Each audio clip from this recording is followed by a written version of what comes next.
konten di video YouTube aku, Boydensi TV.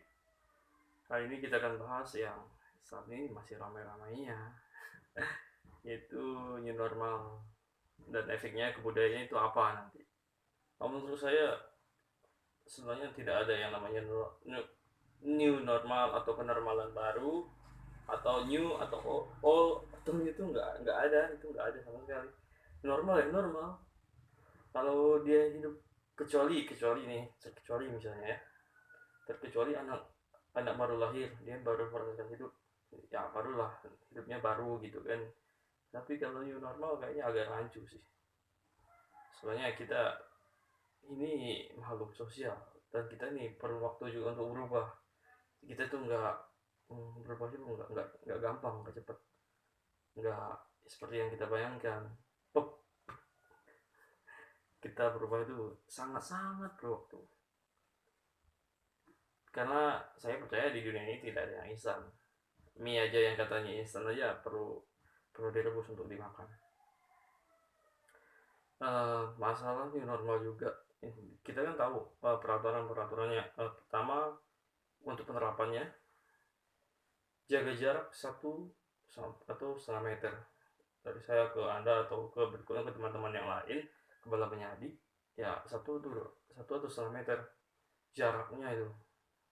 Terus selalu menggunakan masker. Nah, untuk penggunaan masker sendiri, penggunaan masker saja banyak yang masih salah dalam menggunakannya aja. Bagaimana kita mau menerapkannya normal? Masker seharusnya menutupi hidung dan mulut, tapi ini tidak. Masker hanya untuk menutupi, nah ini segini aja, hidungnya nggak ketutup, mulutnya aja yang ketutup. Itu sebenarnya udah salah, sangat salah itu penggunaannya. Terus diajarkan untuk cuci tangan. Nah, ini cuci tangan juga masih banyak yang belum lakuin. Hand sanitizer. Nah, ini hand sanitizer ini. Dan dianjurkan kalau bisa yang memakai alkohol. Ada alkoholnya. Ya, ini agak susah. Apalagi untuk orang-orang budaya ini agak susah hand sanitizer, atau orang-orang ini kampung atau di desa. Ini sangat susah, sangat susah ditemukan. Apalagi kayak di sini daerah saya atau di Kalimantan, itu yang namanya apa, minimarket itu sangat jarang. Kita paling ada toko-toko sembako doang, itu pun nggak lengkap. Terus untuk yang pekerja itu juga tadi ada juga. Terus kalau untuk yang pekerja, membersihkan atau menyemprotkan disinfektan secara berkala di area kerjanya. Ini kayaknya agak susah untuk dilakukan. Jadi aku otomatis akan menambah pengeluaran lebih besar. Sementara gajinya aja masih banyak yang dikeluhkan oleh masyarakat, para pekerja. Bagaimana mau menambah biaya untuk ke situ? Biaya untuk hidup aja sekarang masih susah-susah. Banyak sekali. Terus masalah ini juga new normal, kita mau menerapkannya, tapi begini ya. Di Indonesia itu sekarang tuh penambahan kasus positif per harinya itu di atas 500 per hari.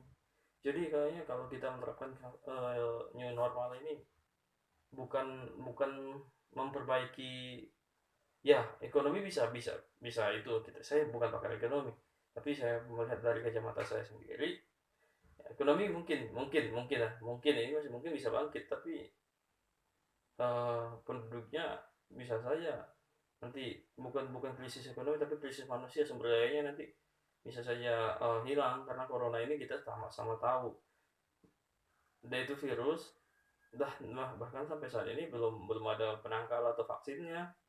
Jadi sangat susah dikendalikan, kita tidak bisa mengendalikan itu. Jadi kalau untuk menerapkan new normal, seharusnya dalam beberapa sebelum penerapannya itu dalam beberapa hari harus itu kasusnya itu harus ya minimal 100 lah. Itu pun kalau bisa sih memang tidak ada kasus sama sekali baru boleh diterapkan new normal itu.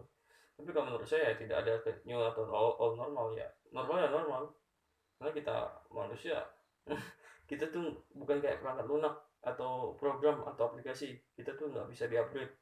Nah inilah kebiasaan kita. Nah untuk kebudayaannya bagaimana ya, kita tahu sekali, sangat sangat tahu budaya budaya kita ya, budaya lahir dari kebiasaan kebiasaan sehari-hari, dan tidak menutup kemungkinan budaya yang seharusnya memerlukan orang untuk melakukan kegiatan budaya, tidak menutup kemungkinan budaya ini akan punah, akan habis. Ya, karena ngapa kalau kok bilang kok ngomong begitu? Ini sebenarnya begini ya. Kita tahu untuk proses adat yang sakral itu sangat membutuhkan dukungan dari elemen masyarakat, karena pemangku adat, ketua adat itu dia tidak bisa mengerjakannya sendiri. Jadi harus ada dukungan dari masyarakat. Masyarakat harus ikut ambil bagian di situ. Misalnya ya dengan cara berdoa atau apa segala itu, mereka ikut dalam bagiannya. Nanti mungkin biasanya kalau tidak mengikuti itu, ini kan dikenakan sanksi apa ya, sanksi yang paling berat kalau menurut saya sanksi hukuman sosialnya. Nah dan juga kita ini makhluk sosial, nggak mungkin kita berjauhan, kita buat acara adat jarak satu orang satu meter gitu ya, sangat sangat sangat tidak, gimana ya, sangat tidak lazim, sangat sangat tidak lazim. Terus karena tadi budaya berasalnya dari apa, dari kebiasaan kita, ya kebiasaan kita berubah semua semenjak adanya corona. Nanti ada ya, pasti ada budaya baru. Kita tidak menutup kemungkinan budaya gotong royong itu bisa saja hilang, karena kita tahu kita ini terkenal dengan gotong royong. Nah kalau begini, gimana kita mau gotong royong, jarak per orang aja harus 1 meter, kita harus pakai masker. Oke kalau pakai masker sih nggak apa masalah. Terus kita juga dilarang berkumpul, bagaimana kita mau itu uh, budaya gotong royong kita bisa bertahan? Otomatis tidak, karena kita sekarang asik dengan dunianya masing-masing ya, terutama dengan gadget.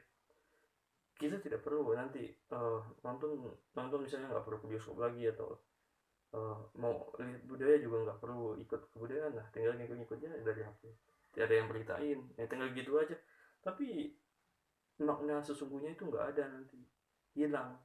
Ini kita nggak tahu cara cara apa melestarikan ke depannya.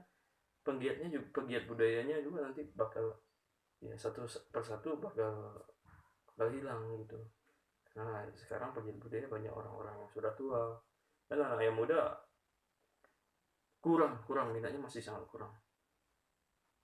Dan kesalahan ini juga karena tadi saya sebut sempat menyinggung masalah budaya kita adalah gotong royong atau sebuah kebersamaan. Nah di sini kita nggak sadar juga, buat apa bersama kalau kalau menimbulkan masalah, misalnya ya masalah terutama penyebaran corona, karena saat ini kita sangat sangat sangat dianjurkan untuk tidak berada dalam lingkungan yang ramai. Kita harus menjaga jarak. Banyak sekali yang kita tahu protokol kesehatan. Nah seharusnya ya normal yang biasa yang kita tahu, ya kita juga tahu kenormalan kita yang biasanya bagaimana. Kenormalan kita biasa, kita berkumpul dengan teman-teman dengan bala menyadi, terus kita banyak banyak hal yang kita lakuin bersama. Sekarang nanti misalnya ada yang ke kampus sama-sama ya, ada ruangan kita kuliahnya tatap muka. Sekarang ya kuliah tapi kan lewat daring. Ini salah satu eh, teknologi bisa bisa apa, membunuh budaya.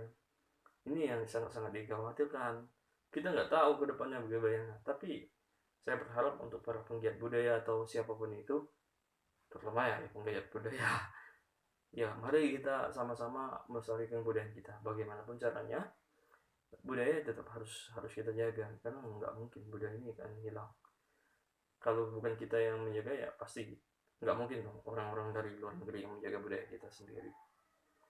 Nah untuk juga itu tadi, karena kita kalau new ini, karena tadi banyak kita masih menggunakan protokol-protokol kesehatan, alangkah lebih baiknya jangan diterapkan, karena kita saja tahu di Indonesia jangankan untuk protokol kesehatan lampu merah saja diterobos, betul kan?